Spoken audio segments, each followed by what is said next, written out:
Baik, Assalamualaikum warahmatullahi wabarakatuh. Kita lanjutkan kembali perkuliahan kita pada hari ini.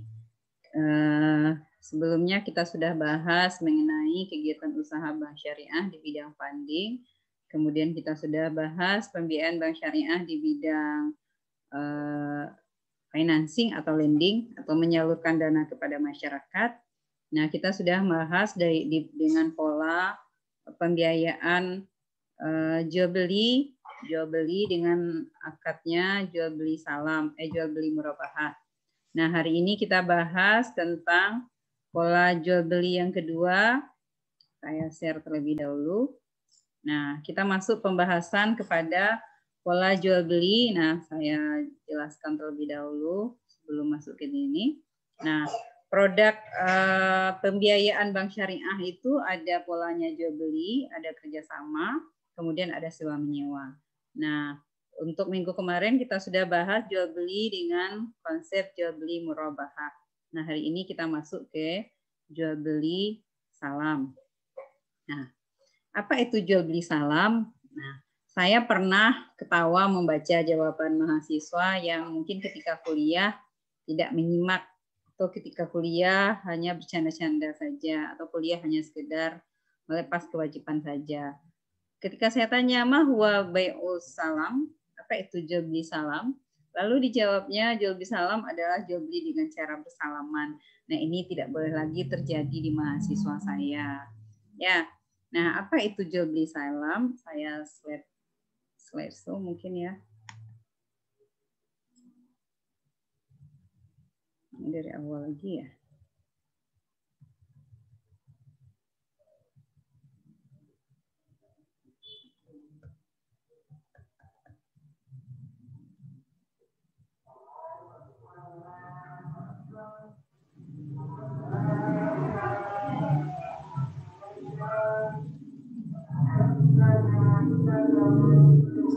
Oke. Nah, ini akan kita jelaskan hari ini.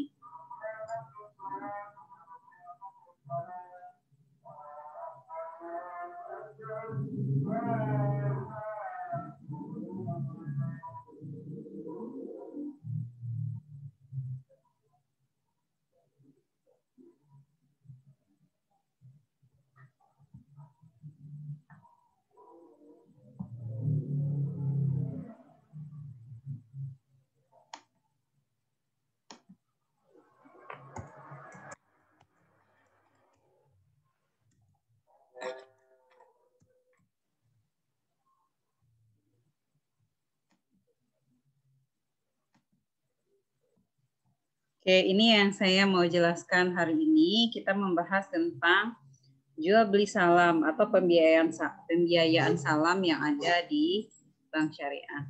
Apa itu jual beli salam? Jual beli salam secara definitif adalah akad pembiayaan suatu barang dengan cara pemesanan dan pembayaran harga dilakukan terlebih dahulu dengan syarat tertentu yang telah disepakati. Jadi jual beli salam itu adalah jual beli yang ketentuannya bayarnya cash di awal tapi barangnya nanti belakangan karena dia dibuatkan dulu. Biasanya terjadi atas jual beli pesanan atau jual beli yang ditempah terlebih dahulu. Misalnya dia ingin membeli sesuatu yang tidak biasa seperti yang ada di pasaran. Nah, sehingga dia harus dibuatkan terlebih dahulu. Nah, ini jual beli salam. Nah, fiturnya dalam pembiayaan jual beli salam, bank bertindak selaku pembeli, sedangkan nasabah bertindak selaku penjual. Sedangkan uang pembelian diberikan di muka kepada nasabah. Biasanya untuk jual beli salam produknya adalah produk-produk pertanian. Misalnya nasabah punya produk pertanian, hasil kebunnya mangga misalnya atau padi, maka konsepnya adalah bank membeli di awal. Nah, sesuai dengan harga yang disepakati hari ini. Lalu LKH hanya mendapat keuntungan apabila komoditi yang dikirim oleh nasabah dijual ke pihak ketiga. Nah, produk yang dibeli oleh bank tadi di awal, nah tentu bank tidak akan menumpuknya di bank. Bank pasti akan mencari pihak pembeli berikutnya. Nah, kalau padi misalnya akan dijual lagi kepada Bulog, misalnya seperti itu. Maka LKS hanya mendapatkan keuntungan apabila komoditi yang dikirim oleh nasabah dijual ke pihak ketiga dengan harga yang lebih tinggi. Misalnya tadi dibeli harga beras itu per kilonya 10.000, maka akan dijual kepada pihak ketiga, misalnya Bulog atau toko dengan harga 12.000 misalnya, sehingga bank memperoleh keuntungan. LKS atau bank dapat menjual barang tersebut sebelum jatuh tempo kepada pihak lain dengan cara yang sama, tapi tidak dapat dikaitkan dengan salam yang pertama. Nah, produk ini disebut dengan salam paralel. Artinya, nanti bank akan jual kepada pihak lain itu, tapi dengan catatan bahwa barang itu memang dijelaskan spesifikasinya di awal. Harganya dijelaskan, kualitas produknya dijelaskan, ukurannya dijelaskan, timbangan, takarannya dijelaskan dengan spesifikasi yang lain. Sehingga ketika objek yang dipesan oleh bank itu sudah dibayar cash di awal, maka nasabah berhutang barang untuk menyerahkannya sesuai dengan waktu yang sudah disepakati. Nah, apabila dijual kembali kepada nasabah dengan harga yang lebih tinggi, maka hal ini tidak dibolehkan karena dikhawatirkan terkena riba. Ya, tadi misalnya kita beli nasabah, produknya adalah hasil tani padi. Padi ini tadi sudah dibeli cash kepada nasabah dalam jangka waktu panennya 4 bulan. Nah, ketika hasil panen itu sudah datang sesuai dengan timbangan yang sudah ditetapkan di awal tadi, kemudian padi itu kemudian dijual lagi kepada nasabah. Ini tidak dibolehkan dalam konsep jual beli salam. Nah, produk salam biasanya diterapkan untuk pembiayaan produk pertanian atau produk-produk yang standarisir. Apabila nasabah gagal menyerahkan barang yang dipesan, maka kewajiban terhadap bank tidak berubah. Misalnya bank sudah beli tadi produk pertanian itu untuk 4 bulan yang akan datang.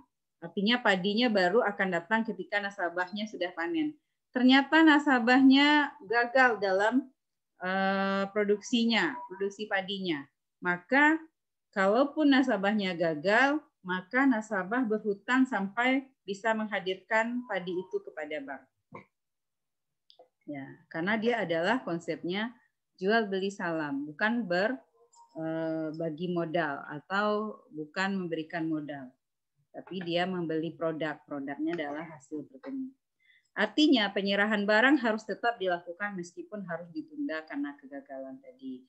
Jadi kerugian bukan tanggung jawab si pembeli, karena pembeli hanya membeli produk sesuai dengan jangka waktu yang sudah ditetapkan di awal tadi. Kalau rugi gimana? Kalau rugi maka tanggung jawab penjual atau orang yang menerima pesanan. Berbeda halnya dengan dia akadnya modal usaha. Kalau modal usaha dalam bentuk pembiayaan mudharabah, kalau nasabahnya rugi, maka yang menanggung kerugian adalah bank. Tapi karena ini dia bukan modal usaha tapi jual beli, maka yang menanggung adalah si penjual. Ya. Nah, satu lagi produk jual beli yang bisa diterapkan di bank syariah adalah jual beli istisna. Jual beli istisna itu adalah dilakukan dalam bentuk pembiayaan barang, dalam bentuk pesanan pembuatan barang tertentu dengan kriteria tertentu yang disepakati antara remesan atau mustasnia dengan penjual atau sania. Nah, hampir mirip dia dengan jual beli salam, tapi kalau dalam jual beli salam kriterianya dijelaskan sedemikian rupa, sedetail-detailnya, akan tetapi cara pembayarannya kalau dalam jual beli salam dia harus dibayar cash di awal. Jadi kalau salam dia bayar cash di awal, tapi kalau dalam jual beli istisna dia pembayarannya boleh dengan beberapa sistem. Mungkin dia bayarnya di DP dulu 20% di awal, nanti di tengah 20% lagi, nanti di akhir baru cash lunas semuanya. Atau dia lamsam di akhir saja semuanya. Nah, ada juga nasabah yang seperti itu ya. Hari ini dia punya uang, tapi 4 bulan lagi dia punya uang cash. Mungkin dia akan menerima transaksi atau mungkin ada warisan yang dia dapatkan mungkin. Nah, dia bisa bayar cash di akhir kontrak setelah barang itu datang. Nah, Biasanya untuk jual beli istisna ini, nasabah datang untuk memesan objek yang memang biasanya tidak tersedia di pasaran. Misalnya ada nasabah yang ingin membeli 1 set kamar pengantin misalnya. 1 set kamar pengantin ini dia inginnya sesuatu yang punya spesifikasi yang berbeda dengan yang ada di pasaran. Dia punya ornamen-ornamen tertentu yang tidak dibuat orang. Dia desainkan sendiri dan dipesan kepada si pembuat atau si sannya. Nah, hal-hal seperti itu bisa dilakukan.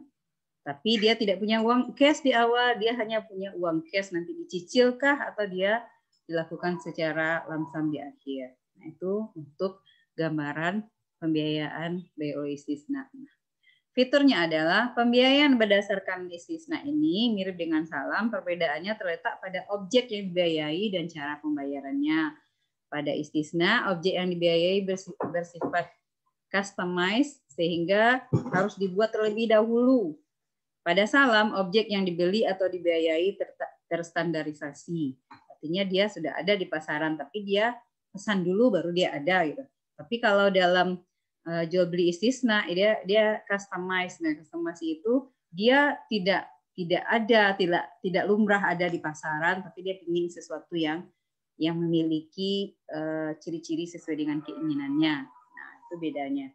Kemudian dari segi pembayarannya juga dalam istisna itu pembayarannya bisa di akhir, bisa di tengah, atau bisa dicicil. Nah, kalau salam dia harus cash di awal saja. Pada salam pembayaran oleh bank dibayar di muka sekaligus, sedangkan pada istisna pembayaran oleh bank dapat dicicil atau bertahap. Nah, ini konsep jual beli salam atau istisna menurut fikih. Pedagang memesan kepada petani, kemudian petani menyerahkan barang kepada pedagang. Nah, konsepnya di perbankan syariah, bank memesan barang kepada nasabah, ini dalam rangka agar nasabah tidak lagi menggunakan konsep riba yang ada di konvensional, maka dicari akad-akad yang sesuai dengan kebutuhan nasabah. Nah, inilah salah satunya. Nah, bank memesan objek kepada nasabah. Nah, pada dasarnya kan bank tidak butuh objek yang ada di nasabah, tapi akad yang bisa dilakukan untuk memenuhi kebutuhan nasabah salah satunya adalah dengan cara seperti ini. Lalu nasabah mengantar barang setelah jangka waktu yang ditetapkan tadi. Kemudian bank tentu tidak akan menyimpan objek yang tadinya dipesan atau dibeli kepada nasabah. Maka bank di sini akan menjualnya lagi kepada pihak ketiga. Ya, nah, ulang dia. Oke.